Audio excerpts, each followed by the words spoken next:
RBS degree college मेजा खास के online platform पे सभी छात्रों का हम हार्दिक स्वागत करते हैं। छात्रों, आज जो है बीएससी एजी सेकेंड सेमेस्टर जो आपका सब्जेक्ट है फंडामेंटल ऑफ प्लांट बायोकेमिस्ट्री, ठीक है, आज इसके विषय में हम छात्रों जो है अध्ययन कराएंगे। जो हमारा टॉपिक है छात्रों जो है, आइए हम स्क्रीन पर आपको जो है बतलाते हैं। जो हमारा टॉपिक है छात्रों जो है वो बायोकेमिस्ट्री इंट्रोडक्शन, मतलब कहने का अर्थ ये है छात्रों जो है कि हमारा जैव रसायन का परिचय क्या है, उसके विषय में हम आपको जो है छात्रों आज हम अध्ययन कराएंगे। ठीक है, आगे चलते हैं। पादप जैव रसायन, पौधों की जैव रसायन पादप शारीर क्रिया विज्ञान कहा जाता है।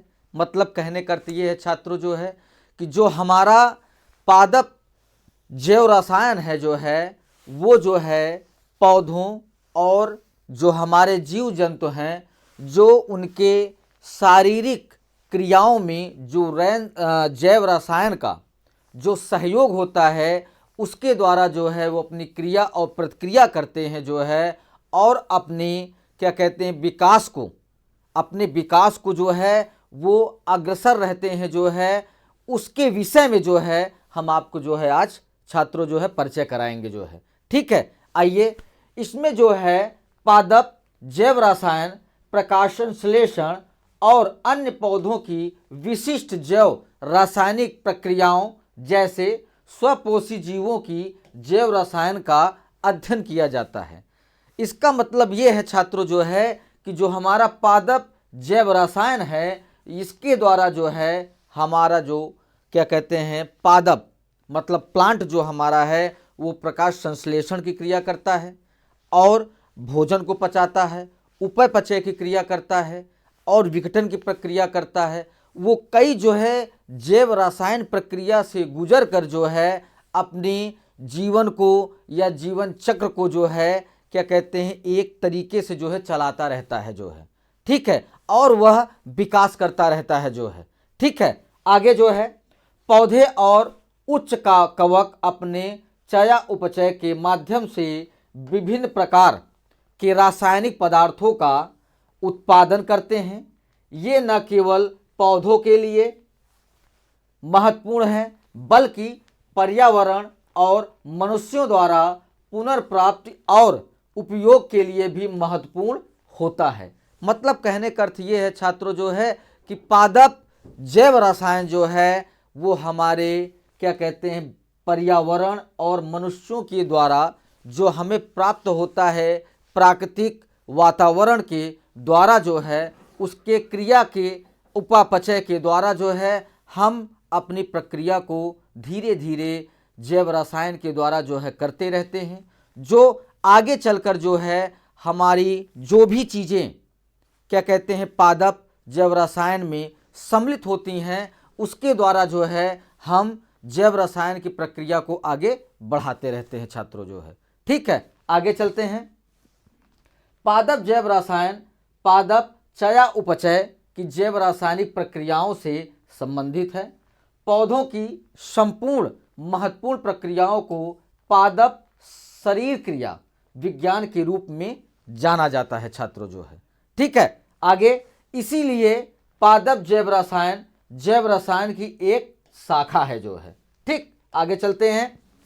विभिन्न प्रकार के रासायनिक पहलुओं के साथ साथ अन्य विषय भी इस क्षेत्र में भूमिका निभाते हैं। उदाहरण के लिए प्राकृतिक उत्पाद रसायन विज्ञान, कीटनाशकों का रसायन, वनस्पत रंगों का रसायन। मतलब कहने का अर्थ ये है छात्रों जो है कि जो हमारी जैव रसायन पादप जैव रसायन है बायोकेमिस्ट्री जो है उसके द्वारा जो है हम कई जो है विज्ञानों का अध्ययन करते हैं। जो हमारा पहला जो है जो प्राकृतिक उत्पाद के द्वारा जो रसायन विज्ञान की जो है अध्ययन किया जाता है वो आपके पादप जैव रसायन के शाखा में ही आता है। उसके बाद कीटनाशकों का रसायन जो है इस विज्ञान का भी अध्ययन किया जाता है। वनस्पत रंगों का भी रसायन के विज्ञान में जो है अध्ययन किया जाता है।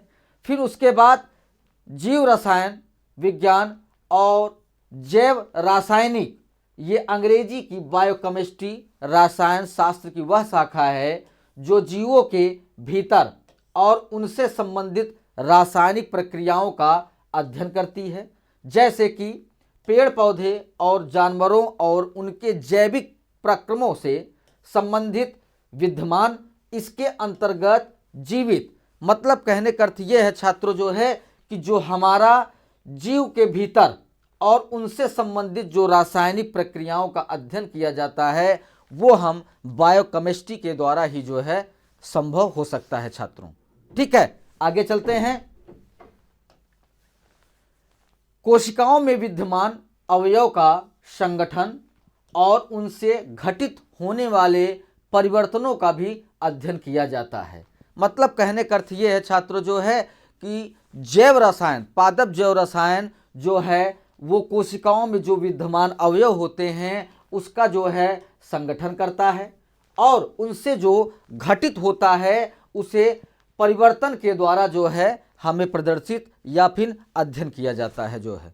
ठीक है, आगे जैव रासायनिक, रसायन विज्ञान और जीव विज्ञान दोनों की एक उपविधि है। जैव रसायन को 3 क्षेत्रों में विभाजित किया जा सकता है। जो पहला हमारा है छात्रों जो है वो है संरचनात्मक जीव विज्ञान, फिर उसके बाद दूसरा जो है प्रक्रमी विज्ञान जिसे एंजाइमिक बोला जाता है जो है, और चया उपचय जैव रसायन। इन तीनों विषयों के माध्यम से जीवित प्रक्रियाओं को समझाने में सुसफल हो गया है। जीव विज्ञान के लगभग सभी क्षेत्रों में जैव रसायन का थोड़ा बहुत हस्तक्षेप जो है छात्रों जरूर होता है, जो कि आपके 3 जो है विज्ञानों के द्वारा जो है बायोकेमिस्ट्री को प्रदर्शित किया जाता है। जो मैंने आपको बताया जो है कि संरचनात्मक जीव विज्ञान, उसके बाद प्रक्रमी विज्ञान जो है जिसे एंजाइमिक बोला जाता है, फिर उसके बाद थर्ड है चया उपचय जैव रसायन। इन तीनों विषयों के द्वारा जो है बायोकेमिस्ट्री को जो है अध्ययन किया जाता है छात्रों जो है। ठीक है, आगे चलते हैं। जैव रासायनिक पद्धति और अनुसंधान के माध्यम से उजागर और विकसित किया जा रहा है। इसका मतलब ये है कि जो हमारा पादप जैव रसायन है वो एक तरीके से जो हमारी कोशिकाएं होती हैं या क्या कहते हैं जानवरों के द्वारा जो है जो भी प्रक्रियाएं एक रासायनिक प्रक्रिया में घटित होता है जो है वो हम जैव रासायनिक पद्धतियों के द्वारा अध्ययन करते हैं और फिर अनुसंधान के माध्यम से भी उसे विकसित किया जाता है छात्रों जो है। ठीक है, आगे चलते हैं। जो जैविक अणुओं को जीवित कोशिकाओं के भीतर और एक दूसरे कोशिकाओं के बीच होने वाली प्रक्रियाओं को जन्म देने के लायक बनाता है। मतलब कहने का अर्थ ये है छात्रों जो है कि जो हमारी बायोकेमिस्ट्री है वो पौधों और जानवरों में जो भी एक जैव रसायन की प्रक्रिया होती है उसके द्वारा हम किसी अन्य उत्पाद को जो है एक स्रोत बनाते हैं उत्पादन करने का छात्रों जो है। ठीक है, आगे चलते हैं। बदले में जो ऊतकों और अंगों की समझ के साथ साथ जीव संरचना और क्रिया विज्ञान अध्ययन से संबंधित है। मतलब कहने का अर्थ ये है छात्रों जो है कि जो हमारे बायोकेमिस्ट्री है उसके अंदर जो भी चीज़ें आती हैं जो है वो ऊतकों अंगों को समझने के साथ साथ जीवों की संरचना उनकी क्रियाओं का अध्ययन किया जाता है जो है। फिर उसके बाद जो भी पादप वर्ग में जो है जैव रासायनिक क्रियाएं होती हैं वो धीरे धीरे एक विकसित तरीके से अनुसंधान के माध्यम से हमें जो है समझाया जाता है छात्रों। ठीक है, आगे जीव रसायन अणुजैविक से निकटतम संबंधित है जो जैविक घटना के आणविक तंत्र का अध्ययन है। अधिकांश जीव रसायन प्रोटीन, नाभिकीय अम्ल, कार्बोहाइड्रेट और लिपिड जैसे जैविक बृहदों अणुओं की संरचनाओं, आबंधों, प्रकारों और अंतःक्रियाओं से संबंधित होता है, जो कि ये बायोकेमिस्ट्री के ही द्वारा जो है संभव है छात्रों जो है। उसके बाद वे कोशिकाओं की संरचना प्रदान करते हैं। जो भी हमारी जैव रासायनिक क्रिया पादप हो या क्या कहते हैं जीव जंतु हो, जो भी क्रियाएं होती हैं जो है उस पद्धति में जो है उनकी कोशिकाओं की एक संरचना पाई जाती है, जो कि ये बायोकेमिस्ट्री के द्वारा ही जो है संभव है छात्रों जो है। और जीवन से जुड़े कई प्रकार करते हैं। कोशिका का रसायन भी छोटे छोटे अणुओं और आयनों की प्रतिक्रियाओं पर निर्भर करता है। ये अकार्बनिक हो सकते हैं। उदाहरण के लिए अगर देखा जाए तो पानी, धातु का आयन, या कार्बनिक उदाहरण के लिए अमीनो अम्ल जिसका प्रोटीन संश्लेषण में उपयोग किया जाता है। और रासायनिक प्रतिक्रियाओं के माध्यम से कोशिकाओं द्वारा अपने पर्यावरण से ऊर्जा का उपयोग करने के लिए प्रयोग की जाने वाली क्रियाविधि को चया उपचय के रूप में जाना जाता है जो है। इसका मतलब ये है छात्रों जो है कि जो हमारी कोशिकाओं के द्वारा पर्यावरण में जो प्रयोग किया जाता है वो हमें केवल बायोकेमिस्ट्री के द्वारा ही अध्ययन मिल सकता है छात्रों जो है। अगर वहाँ पे अगर क्या कहते हैं जीव जंतु जो है अपने ऊतकों या कोशिकाओं की संरचना में अगर उनका विकास हो रहा है जो है तो वो जो है जैव रसायन के माध्यम के द्वारा ही छात्रों हो सकता है जो है। ठीक है, आगे चलते हैं। जैव रसायन के निष्कर्ष मुख्य रूप से चिकित्सा पोषण विज्ञान में अध्ययन किया जाता है और कृषि में अनुपयुक्त होते हैं। चिकित्सा में जैव रासायनिक विध रोगों के कारणों और उपचारों को करते हैं। पोषण विज्ञान स्वास्थ्य का अध्ययन करता है और स्वास्थ्य को कैसे बनाए रखा जाए और पोषक तत्वों की कमी के अभाव का भी अध्ययन करते हैं, जो कि बायोकेमिस्ट्री के द्वारा ही छात्रों जो है संभव है। आगे चलते हैं। कृषि में जैव रासायनिक मिट्टी और उर्वरक की जांच करते हैं। फसल की खेती में सुधार, फसल भंडारण, कीटों के नियंत्रण भी इनका लक्ष्य होता है। मतलब कहने का अर्थ ये है छात्रों जो है कि जो भी हमारी जैव रासायनिक प्रक्रिया अगर हो रही है हमारे, चाहे वो जो है पादप में हो या हमारे जीव जंतु में हो या हमारे वातावरण के आसपास के क्षेत्रों में, वो क्रियाएं जो है अगर हो रही हैं जो है तो हमारा वो बायोकेमिस्ट्री के अध्ययन के द्वारा ही ये चीज़ें संभव है छात्रों।